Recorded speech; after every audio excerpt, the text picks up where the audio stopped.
We are launching. That is correct. We are launching, and it is next week. And I thought while we're preparing for launch, I'm going to share with you what we're all going through. I'm going to get a little vulnerable, tell you about what's kind of been going on in the business over the last few months, and just hang in. Who knows what's going to fall out of this mouth today.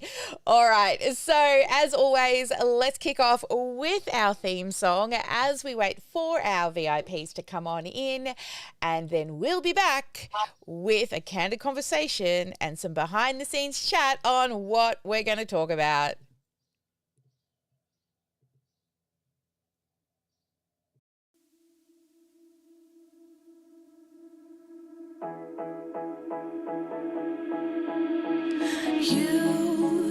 You've been hiding in the shadows way too long.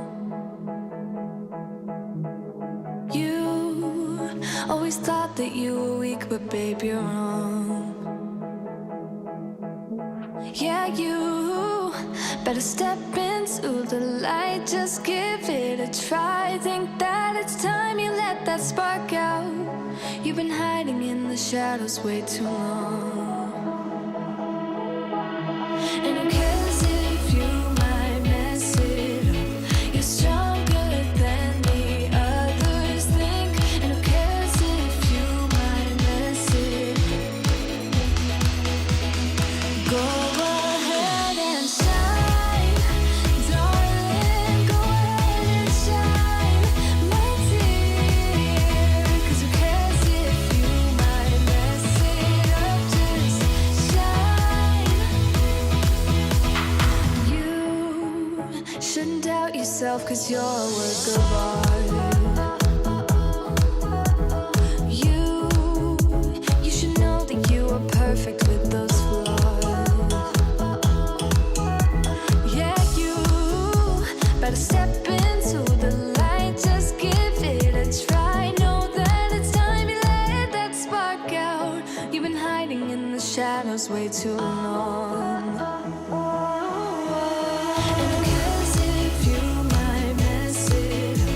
You're stronger than the others think. And who cares if you might mess it up? Go ahead and shine, darling. Go ahead and shine, my dear. 'Cause who cares if you might mess it up? Just shine, shine, darling. Go ahead and shine, my dear. 'Cause who cares if you might mess it up? Just shine.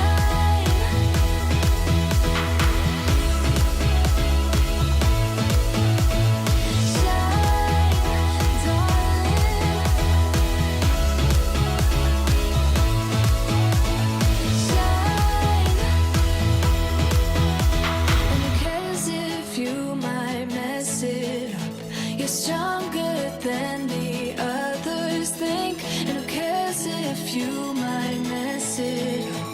Shine. Go ahead and shine, darling. Go ahead and shine, my dear. 'Cause who cares if you might mess it up? Just shine, shine, darling. Go ahead and shine, my dear. 'Cause who cares if you might mess it up? Just shine. Hello, beautiful humans out there in the big wide world. We are today having a a candid conversation about launching. I thought I would share with you what we do when we launch, what's been going on inside of our community and the business for the last few months, and what we're going to be doing, what our goals, our numbers are, and all the things so that we can hit our goal for, well, this month. So first off, look, today I'm going to get vulnerable, all right? I really don't have a lot of notes. I've written a couple of dot points down about what I want to cover today, but I'm just going to see what falls out of this mouth of mine, okay? So we're going to talk about launch. We're going to talk about why we haven't launched since March or April. I'm going to talk about why I turned off marketing and the effects of that, and also some mistakes, or I call them mistakes, I'd call them really good lessons that I've learned recently, this year really, about quite a few different things in my business. And also there's a reason why things happen that at the time feel like maybe this is not good. You get butterflies in your tummy, you feel sick, you get a little stressed. But then on the other side of that, there always seems to be a reason why we've got to go through these. So I want to share that with you today. And then finally, what are our launch goals? So I want to share some sexy numbers with you. You know that I'm pretty open and honest with everything. So I'm going to share with you exactly what we're going to do, even what we're going to spend, and what goals and numbers we're going for when it comes to launching. So hang on in, because it's going to be a lot of good stuff today, especially if you're a sexy number lover like me. You're going to really enjoy what we talk about. All right. So the first thing that we're going to talk about is, why have we not launched? All right. Take a moment, Sally. I guess this kind of also takes into account turning off marketing and what effect it has had. So if you have known me for any length of time, you know one of my biggest things is everyday be marketing, right? Everyday be marketing. Because if you're not filling your leads from the top, and then what a lot of people will do is they'll go out, you'll hustle, you'll get leads, yay, you've got new clients. Then you serve those clients, but you stop marketing because you've got clients to serve. And then what happens? You serve them, you fulfill on your promises, and you bless and release them. Or maybe they stay in your community, but not everyone does. And then what happens? Oh my goodness, I haven't been marketing. Uh-oh, here we go again. Hustle, hustle, hustle. Off we go. Got to go out. Got to get more clients. And when we hustle for marketing and then serve, then we've got to hustle and serve and hustle and serve. And honestly, it is just not a sustainable way to run a business. And I know this because I've been doing it for years. Now, the second thing is, if you don't know, I took a little step back from this business model. What happened was I lost my mum, okay? And what I had found was I didn't have any time off. Like, I was there, wasn't trying not to be there, but I felt like I had really built a monster. I couldn't get out and I couldn't take any time. So I decided to try a totally different business model, and I went across and tried medical recruiting with a friend and helping her in her business, and I realized after a good year, I hate it. To be honest, it was a repetitive thing of the same thing on repeat. Check emails, reply to hospitals, talk to doctors, check more emails, place a doctor, do compliance, talk to the hospital, and then do it on repeat. Literally living in the inbox. Now, this is why I hire and I have Beverly, because she's my executive assistant, so I don't have to read emails. Now, that's not saying I don't read the emails. I pay people to read the emails, and then they give me what I need to know, and then I reply to them and answer them. So it's a pretty big thing because I don't really enjoy it. I'm not the best reader for starters, and I don't enjoy it. And, when you start making money, you want to hire yourself out of the stuff you don't like. And checking emails is definitely one of those. Now, in the medical recruiting industry, that's all you do is check emails all day long. There's no avoiding checking emails at all because all of the opportunities come in through emails. You've got to talk to doctors through emails and it's email, email, email all day. So after giving that a crack for a good year, working it full time, investing money, I hated it. I really did. And then I decided to come back into this business model, but I wanted to do it differently this time around. And what I did was I reached out to two people who I was already working with, and I said, let's start a business together. Literally, I was driving down the road. I rang them. I said, let's do it. They're like, okay. And then I'm like, okay, I'm going to go buy a business name. And then I came up with a business name, OmniSuite, went and bought it.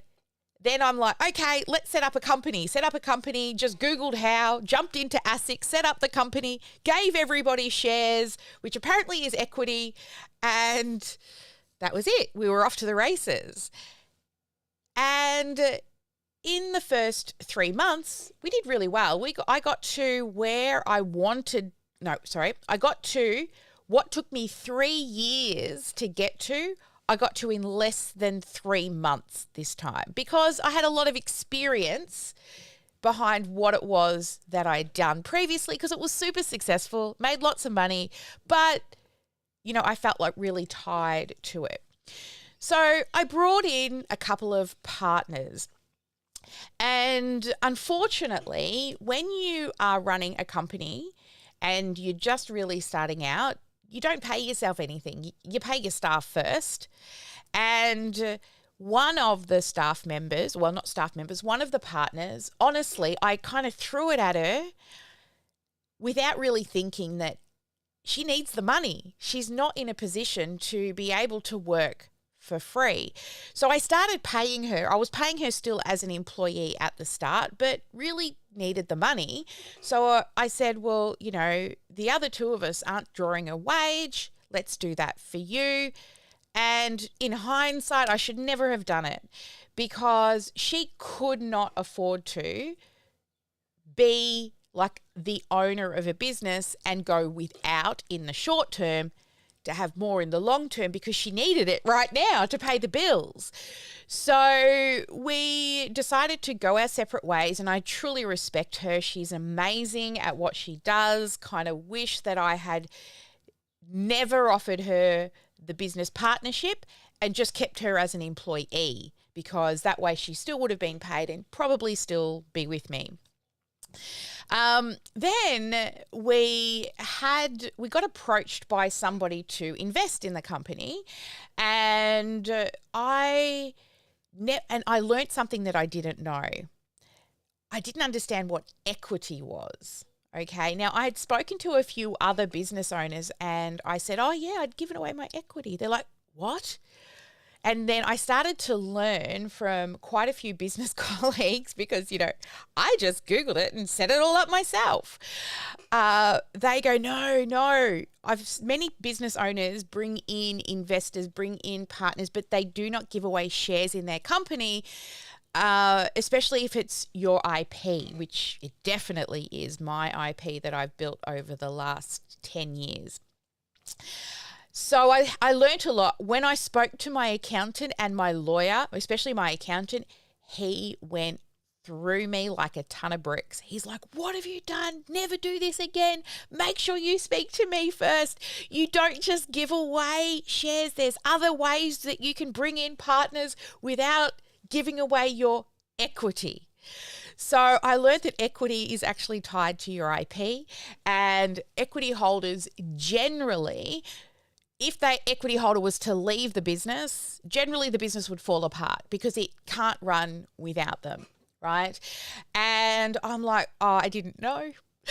I need to stop the whole equity thing. So I decided to kind of square things up and sort everything out, and spoke to my partner and made her what I thought was a really awesome offer. She was going to get paid way more than me. And not only that, I was going to pay her for life, for her children and everything. But, I get it. Equity to her was super important, but unfortunately, that's kind of a thing I had to do.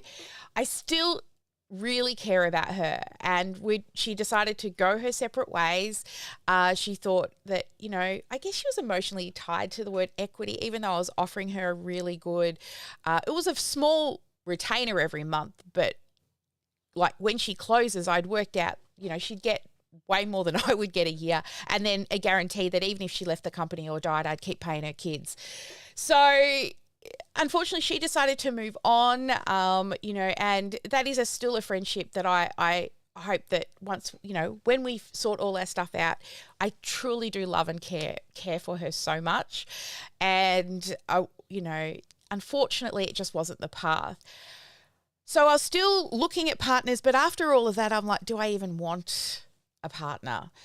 And we had an investor interested, and after spending some time together, I realized no. It wasn't the right fit. I think there were areas that, our business wasn't at the, multi-million dollar area where this investor could just delegate all the tasks. She still needed to be in operations, and that means knowing how to really be very fluent on the computer. And so mutually, I knew that it wasn't going to happen, and when we finally talked, she knew it wasn't going to happen. It wasn't a good fit for either of us, and it was exactly what I wanted. Now, after starting this business and chasing partners, that's what I've been doing. The reason for that was when Mum passed. Chasing partners, I thought, was going to give me the freedom to take a step back as I grow this, because the biggest thing that I've learned over the years is, oh, my husband's got coffee. Thank you, my love. The biggest thing I've learned over the years is I really struggle with team. It's not that I don't want a team. It's just I'm not a good manager of a team. What I do is I've got the vision, I know the numbers, I've got a very good proven model that is scalable, but it isn't scalable without a team who can fulfill. And honestly, I feel like I've been through 3 divorces this year. It's been so hard. It's been such an emotional turmoil. And this is where I want to get a little vulnerable with you. Sometimes business isn't always exactly what you think it's going to be. But what I've also discovered along the way is this is what I love. I truly, truly love what I do. I love the fact that we get to help people every day. And some of our clients come crying in a good way with how we can help them. And even though I've, been chasing partners, and to be honest, all of these beautiful women, I still admire greatly. They all have amazing skills, but partner doesn't have to be somebody that is an equity holder. A partner can be somebody who is an employee. And I've realized that recently because the reason for going through all of this, the reason for feeling like I've been through 3 divorces in the last 12 months was to get Ash. I think I will cry. I think I might. So I met Ash 8 years ago, and we started in network marketing together, and we got on really, really well, but we worked our asses off together. And then we got to travel the world together. We got up to a little bit of mischief. Yeah, we did. But Ash was in her early 20s. I was in my 30s, late 30s. And I had done quite a lot of things to get to where I am. And she really hadn't been out there in the big world in regards to having a career. Lots of jobs, like all of us when we start out, right? Pouring beers, working in retail, working in a cafe, whatever it is, we all have a job. But she'd never really had a career. Not only that, she wanted to buy a house. And who's going to give you a loan for a house if you're working in a company that's not paying you anything or bugger all? So I get it. Off she went. She went and got a full-time job, and I saw her go from receptionist and worked her way up to property manager in a real estate. She got poached by another company for her portfolio. She lost that job, not because of who she is, just because they bought the portfolio and not her. But within 2 days, she went out and got another job. Within 2 weeks, she was assistant store manager for a large company, Smiggle, right? Then I saw her move to store manager, increase the revenue, increase the team success rate to the point where they started sending her out to other stores to improve teams. And then increase their revenue and increase the productivity of the team and the cohesiveness of the team. Then she went to another company for the same reason. They wanted her for her team skills. So she moved to the largest shopping centre in the Southern Hemisphere, worked for Skechers, but the poor thing had to get down on her hands and knees every day and put shoes on people. I mean, at least in Smiggle, she got to decorate lots of colourful things every day. But this was up and down, doing up shoes and never getting the store manager role, always staying in assistant manager. And she had goals, she had vision, she had dreams. So that was an 8-year gap between when we first started working together to now. Luckily, when the business partner turned down the offer that I made, I now had this revenue that I was about to offer to this business partner got freed up. And because it got freed up, Ash wasn't happy where she was. And I said, "Oh, hi, how you going?" "Oh, we catch up every so often. Looking for a job?" Thinking, of course, as always, she would say no. And she was like, "Yeah, okay." And then we put a package together. It was a pretty, it's a good starting package.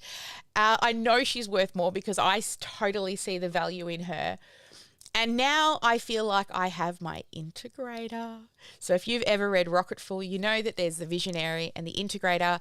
And being an integrator is a little bit of a thankless job at times because you've constantly got to be, cracking the whip, but also got to be good and nice. But sometimes you've got to be not nice as well to make sure that the team works well. And her personality, she thrives in learning how to manage people. It's her zone of genius. It is that, like, when to talk to them nice, when to have fun, and then when to take away fun because some targets didn't get hit. And if, as a business, we can't just have fun all the time. That's probably how I like to roll, right? Whenever I've had to fire people, I would write a script. I would practice. I would talk to my therapist. I'd bring a friend in the room so I would try not to cry. Honestly, I have rose-colored glasses for everything. And that's another thing I found out about myself in the last 12 months is people can take advantage of me because I am very good at trying to just give stuff away. I'm really good at giving things away, and I didn't realize how much people take advantage of that because I do.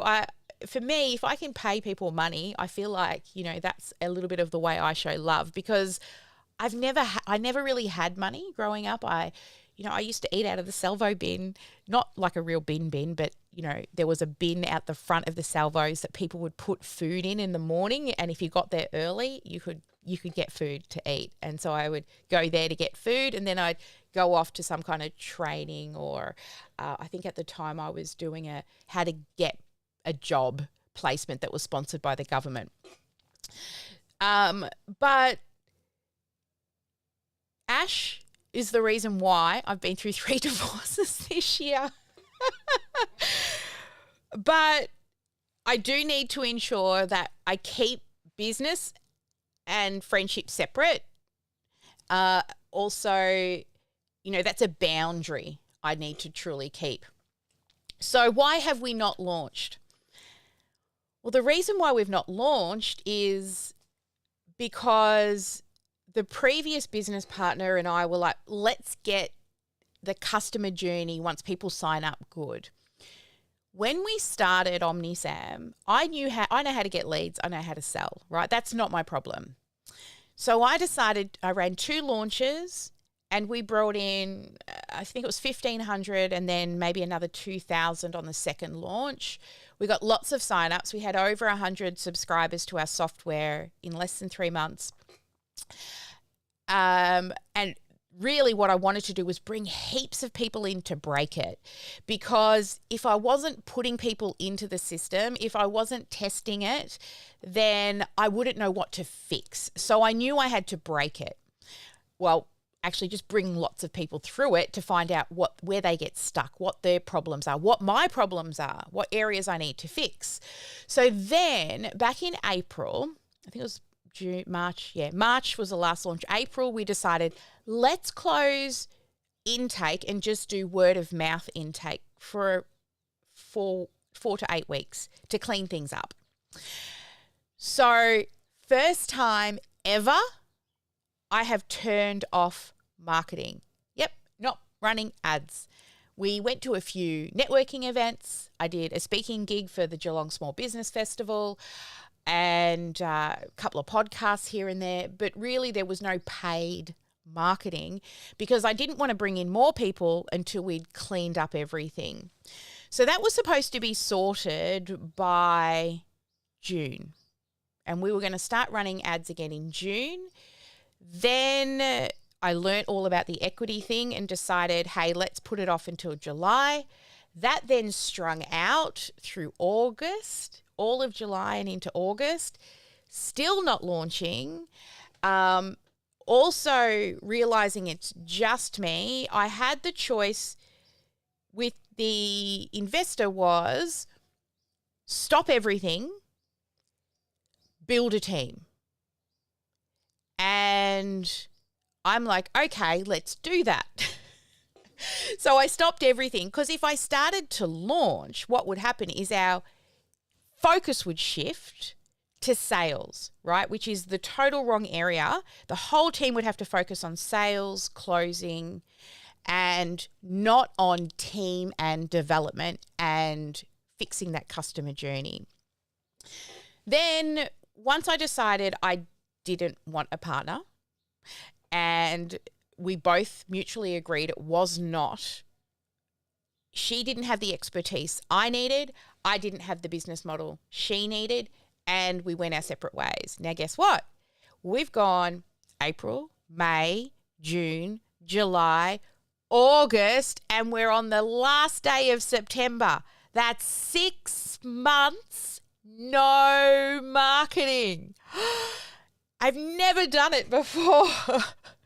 Normally by this time we're launching because we need to get sales through, because December and January there's going to be no sales in our niche. Everyone's on holidays. They're business owners. They're not wanting to invest in new things at the end of the year. As business owners, we want that time off. We want to spend time with our families. So we were trying to squeeze in a launch. And the thing is Ash goes away for a couple of weeks in a couple of weeks. And I'm like, how am I going to fit this in? So our goal was to launch and have the event running on the 6th of October to achieve what I would normally do. So this is our normal routine for a launch. Week 1, tech setup. Week 2, ads are running and we're partying with, it's called pre-party week. We're partying with those people who have registered. Week 3 is launch week. This is when we're teaching, we're loving, we're showing them what value they could get if they decide to come and join us, but also no holes barred, right? When I launch, I share everything. And then week 4, we're focusing in on all the new clients and getting them closed and onboarding. And then we do 5, 6, 7, and 8, sometimes usually 6 to 8 weeks between launch, and we start again. So based on that, the math is ads should have been on the Saturday just gone. So it's now Tuesday and the ads aren't on because I'm still building, and because it's the first build in the new software in OmniSam with this particular challenge, because it's not the Canva Made Easy challenge, okay? That one was just to bring in lots of people because I knew it would. This one is about teaching the one thing, the focus on the one thing that we model and use consistently in our business. And, you know, I always talk about the snowball effect. The snowball effect is in a marketing campaign, it's like when you create a snowball, you've got to create a really strong foundation, or otherwise your marketing campaign will crumble. But when it's a strong foundation, as it starts to roll, it will get bigger and bigger and bigger because you run the same marketing campaign on repeat, and people who don't join in the first, second, third or fourth could come in the 5th launch. And so it expands and it grows and it grows. And that's why I got to where I was before I took the time off. But this time around, rather than trying to find partners, now I'm paying people better with a team who feel that it is also part of their business. I'm looking for intrapreneurs, not entrepreneurs. People who don't want the risk of spending $20,000 on ads or they don't have the money, but then I can still pay them because they see, well, we've got to do really well or we don't get paid, right? But they don't have to come with the risk that I'm willing to take on. So turning it off, the snowball effect died. It did. But then I have to build the foundation well for this launch because this will be the launch that we do on repeat. We might change a few words here and there, but it will be the same launch on repeat over and over and over again for the next 12 to 18 months. We'll try different hooks. We'll try different videos, but in essence, the core of what we teach is always the same.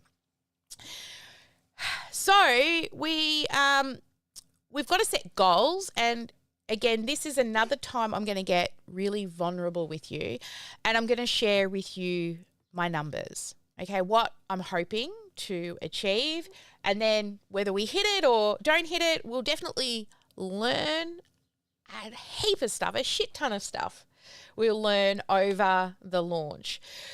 So just to recap, before we get into the sexy numbers, today was about really just being open and honest with you of what's been happening in this crazy world. I've had a lot of people reaching out, where are you, Sally? We don't see you anymore on social media. Why I haven't been launching, why I turned off marketing, the snowball effect, which has not been happening with not everyday being marketing. Also, some really big lessons I learned was understanding what the hell equity means. I didn't understand. I really didn't. I know that sounds silly, but I didn't really understand. Equity is your IP. Also, you know, team. I think that's the biggest thing. Team, realizing that it is not, even though there's a lot of things I can do, right? I surprise myself sometimes with the answers I have for most problems. But team is definitely not it, right? I can tell people what to do, but the management of checking in, making sure they're doing it, check in. I'm like, I've removed that from my brain that's full of a gazillion things right now, and I don't want to have to ask about it until it's due. Apparently that's not how you manage people. You don't just tell them what to do and then send them on their way. Who knew? Who knew? I knew, but I've been studying Brendan Burchard. I've been studying, oh man, this has happened to me again. He's got the glasses. Simon Sinek. There we go. All these leadership gurus. I've been studying these guys for years, trying to work out how to be a good leader and manage a team. But this is why I have my Ash, my integrator, the person who's going to look after those beautiful humans that I can afford. And I think one of the proudest things when I sit and think about the business, apart from helping the clients, is knowing that I'm putting food on the table for my team. I'm helping them pay their electricity bills, their rent, their food, all the things, because they work for me. And the business is sustainable enough to love those people. So that, I would say, is one of the proudest things that I've been able to do, is being able to give back to these amazing humans that are part of our team. All right, so let's talk sexy numbers, shall we? All right, now, if you've made it this far, you're a lifer, and most people won't hear this, right? Because they'll move on and they would have given up in the first 2 minutes because it's not a reel or a TikTok. Right, I'm not dancing with the funny music for you. But if you're here, you're a lifer and you want to know the details, right? You want me to spill the tea. So let me do that. So here is generally, let me get up let me do it on a whiteboard for you so that you can, let's see if you can see.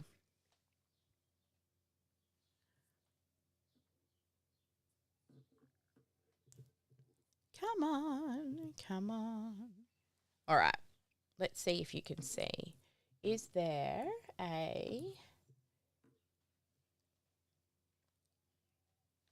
plug you in. Even though oops, I must have forgot to plug you in last night. Okay, you don't want to see what just happened over here, but the coffee is everywhere. We're going to move the book.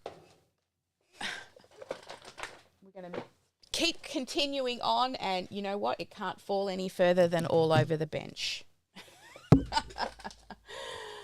Oh, hang on. I'll move the important books and throw them on the floor. The joys of live and spilling coffee. All right. The rest will just have to sit there in the mess. Hang on 1 second. This is really the joys of live right now when you spill an entire hot cup of coffee. Okay. Clean the iPad. It smells amazing in here, just saying. If you love coffee. And there's another stain on the carpet. Oh, well. Okay. I got it plugged in now. Let's try this again. Let's see if this thing still works. Okay. So it is capturing. Now we've got to go to video pencil. That is not what we want. All right, Ma, if you're listening to this, I hope you remember to edit all of this mess out. Team, if you can message Ma and make sure she listens to this episode properly to edit it as well, because there's probably a lot that we don't need. Yay, it's working. All right. So let's just do it on this screen. And let's bring up, where is the video pencil scene?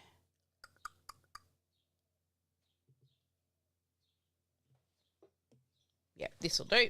Alrighty then.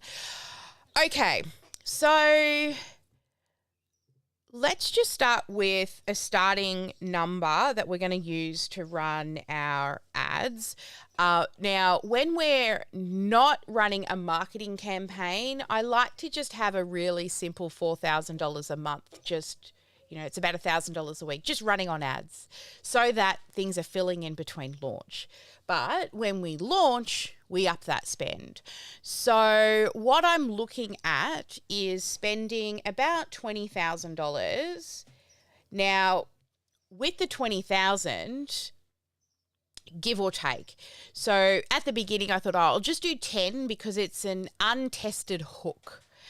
But really, if I want to hit my goals, when I ran the math last night, you should see my window in the house. When I ran my math last night to hit my goal of what I want to achieve, I really, really need to be looking at about that 20%. So generally speaking, 20,000 is the spend. Now, the cost per lead, if I can keep it at about $20, but let's say it goes up to $25.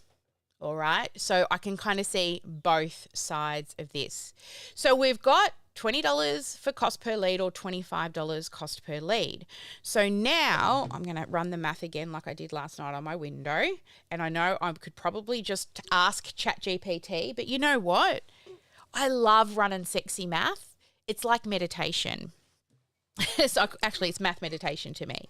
So if we do 20,000 and we divide that by $20 a lead, our leads will be for $20, 1,000 leads.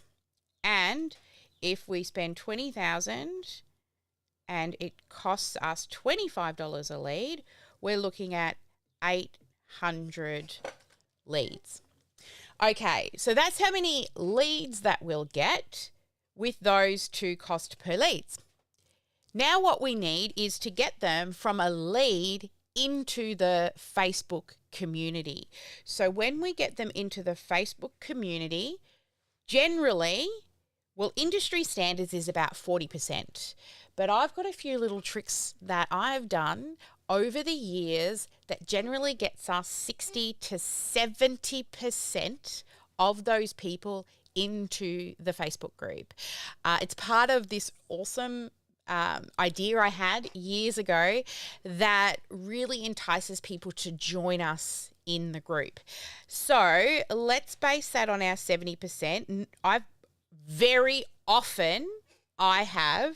Actually, let's just be conservative, all right? We always be conservative.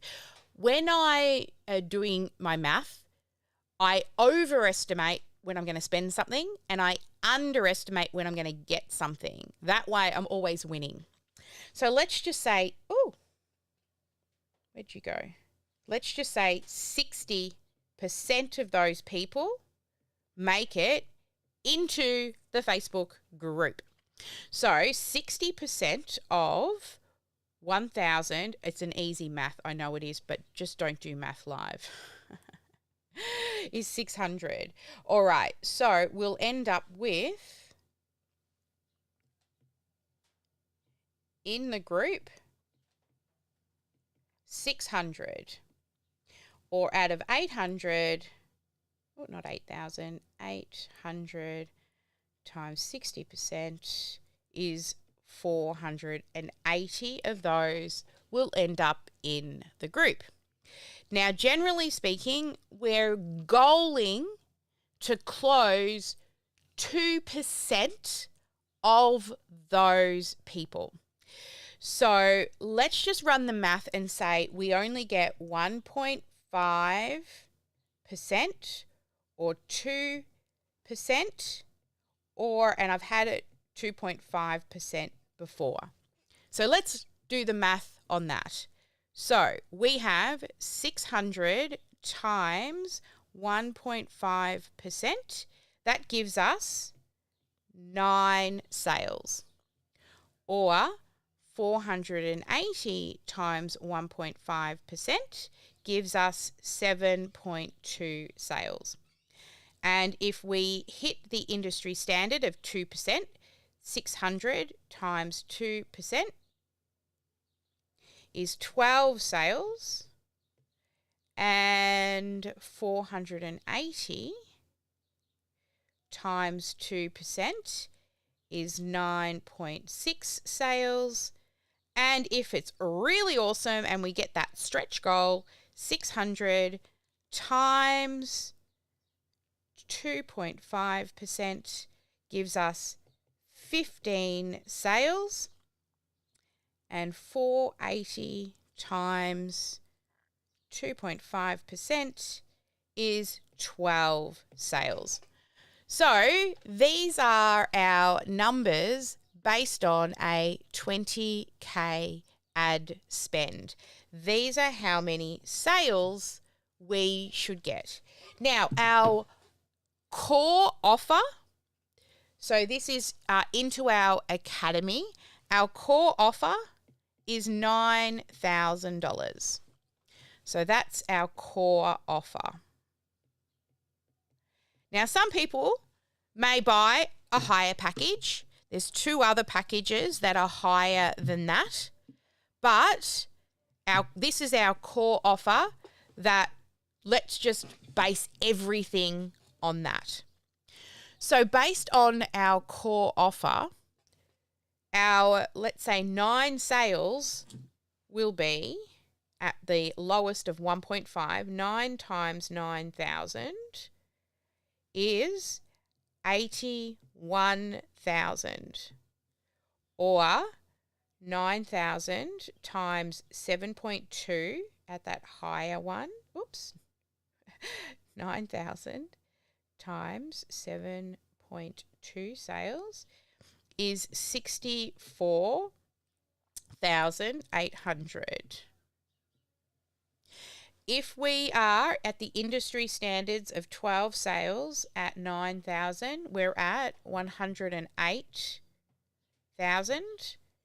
If we hit the 2.5 at the $25 an ad, we're looking at 9,000 times 9.6, so 86,400.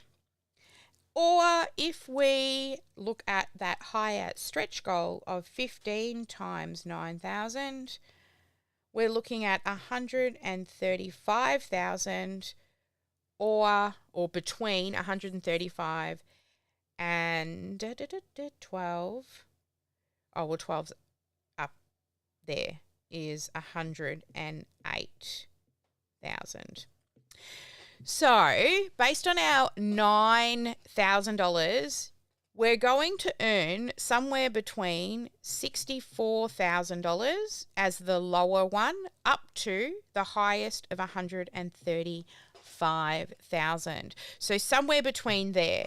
Now, if you were asked to give somebody $20,000 and they will give you back 64,800, would you say yes? Would you? Would you say yes? All right. So generally as a marketer, what we look at now is what is our value per lead. So what do we make for every email that we collect? So let's just base it on, let's go right in the middle at around that sort of 100,000 one, or, you know, the standard industry 2.5. Let's say this one here, kind of right in the middle of 86,000. Let's just go with that one there. So our value per lead on 86,400 divided by 1,000 leads is $86.40. Or if we get 800 leads, 86,400 divided by 800 is $108. So our cost per lead was $20 or $25. So you can see, would you spend $25 to make 108? Would you spend, hang on, have I done that right? Yes, because there's less leads. Would you spend $20 to make $86.40? Of course you would. Of course you would. So can you see here, just with some industry standard numbers, and honestly, I've gone very conservative, we should hit these, right? We should at least hit 1.5. Even if we hit a 1.5 closure rate, we could still make 81 or 64 to $81,000 with a $20,000 ad spend. Sound good? Well, these are our goals. So really what we have is an easy goal, a good goal, and a stretch goal. And I've got somebody I want to hire if I hit the 6-figure mark. And if we hit that 6-figure, I've got a new team member already sitting in the wings waiting. So there we go. That is our sexy math. And let's clear that. That's our sexy math goals for this launch. It's a good goal. It's definitely not the type of ad spend I used to spend, but it's a good start. And, previously I used to spend 2 or 3 times more to run ads, but I don't want to put that much in an untested hook. So we might only just go for the 10 if the hook isn't working, because to be honest, it's now Tuesday and the launch starts next Monday. If I'm launching a new campaign that I've never run before, I usually like to start 2 weeks out, and I have not been able to get everything finished along with fulfillment on the back end with the clients and the interruptions and the things that have to happen as a business owner. And also because it is the first time we're running this particular event in this system, I want to build it right from the start, because I don't want to have to go back and fix it, because I actually want to try and get 2 launches in potentially before the end of the year. I'm not guaranteeing it, but I might give it a crack. It's a lot of work to do a turnaround of 6 weeks between a challenge. Running a webinar or a really short mini training, not so hard. Challenges have a lot of moving parts. They don't need to, but because I've been running challenges since before they were even called challenges that I know of. Back even in network marketing, I ran a challenge to get team members. That's how I became the #1 team builder in all of APAC and #3 in the world, was because I ran challenges. We used to call them sneak peeks back then, but they were still challenges.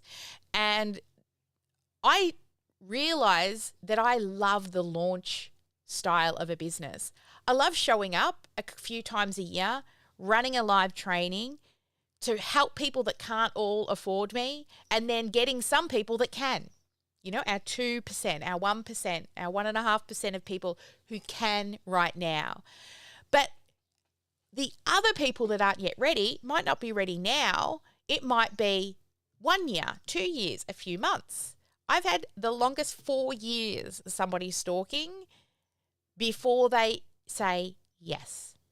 So that's my story behind launching, why I haven't launched, getting a little vulnerable and kind of sharing some behind the scenes things of what's been happening in the business, and just the transition of really I need to remove business from personal.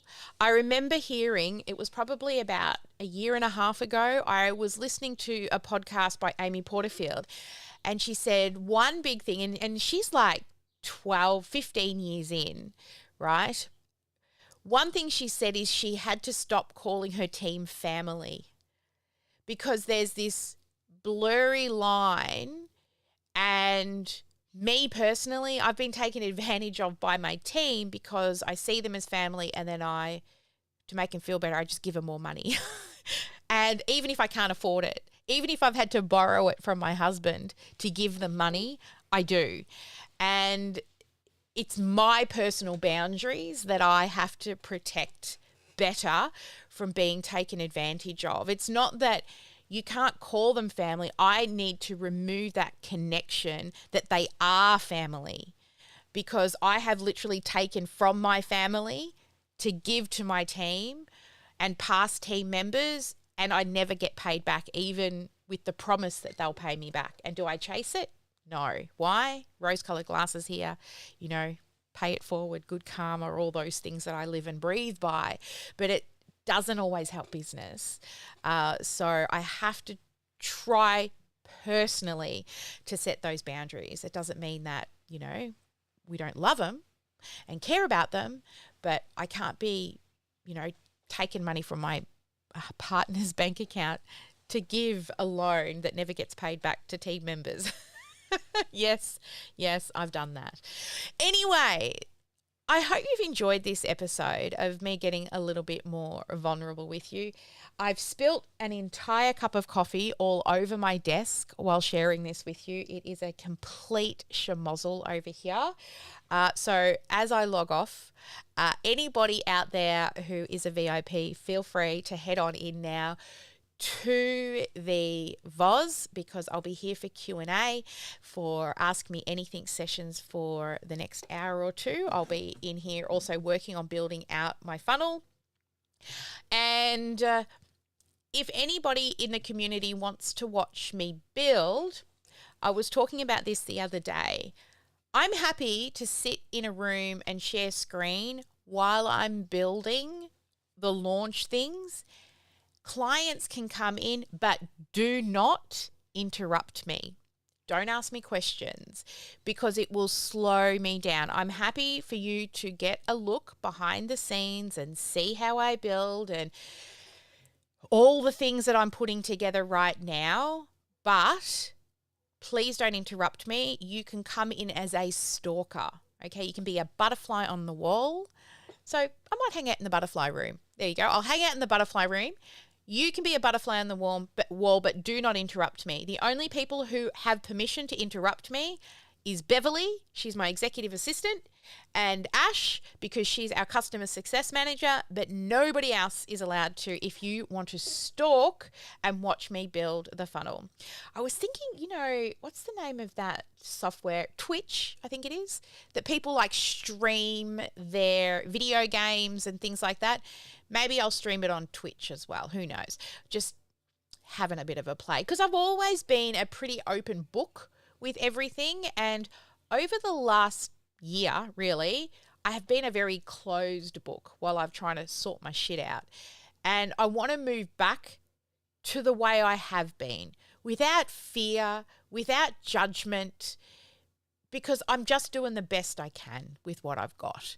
And I need to lean into that again. And it's been something that I've been really scared and hesitant of. I think it's just with everything people have been sharing with me have, in a way, shut down my personality, that I've been too scared, fear of judgment, fear of doing the wrong thing. And I never used to be like that. And I need to get back to that. I need to get back to just share it, say what you say. It is what it is. I'm not giving legal advice and accounting advice. I'm just sharing my story, my journey, my thought patterns, the way I see the world, that in a hope that I can inspire you. Because when you join us, we can build all the fancy stuff for you, but they will not come. Right? You've got to be everyday be marketing, and we'll be back to it. Every day we will be marketing once I can get the rest of this funnel done. My goal is today, we're going to turn it on. Today, we're going to turn it on. Please, please, if I can get the time to do it. So thank you so much for joining us on this week's episode, or whether you've caught it on the podcast. Know that there's going to be a lot more vulnerable stories. I'm going to go back to the way I used to be. No fear of judgment. No fear of oversharing, because that's always who I've been. Why should I shut that down? Because everybody, well, not everybody, people have been telling me to. And no. I got to where I was and where I am, and as well known as I am, because I never used to be scared to share it all, right? The good and the bad and the ugly. So thank you all again for joining me. As always, never let anyone dull your sparkle. As soon as the funnel is launched, you will be able to join it. It will be at sparklewithsally.com. It doesn't go anywhere right now, but it will be sparklewithsally.com. You'll head to that to join the new challenge. If you're just joining us live, it's not ready, so don't opt in, okay? But I'm hoping by the end of the day it is. And if you listen to the podcast, it definitely is. And I'm hoping there was a promo for it somewhere in this podcast episode as well. Now, I will be recording a few impromptu lives and podcast episodes throughout launch so that I can keep sharing the journey and the behind the scenes look of how things are going. So they will be streamed randomly over on our YouTube channel. So that would be the place to get it. But I'm just having a thought and I'm not near the computer, I may just record audio podcasts as well. So if you really want behind the scenes, then go to the podcast, because that is where all of the audio files will go, even if I don't do a live stream, if I've got some additional thoughts or processes or struggles that I've been through and I feel like it's worth sharing with you. Never let anyone dull your sparkle. Make sure you get at least one income producing activity done each and every day, and every day be marketing. Bye, guys. I got to find the outro. I don't know where it is. Here it is. Bye.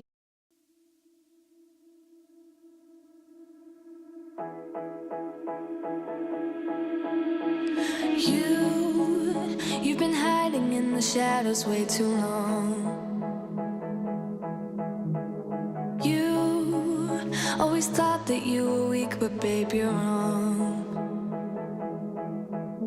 Yeah, you better step into the light, just give it a try. Think that it's time you let that spark out.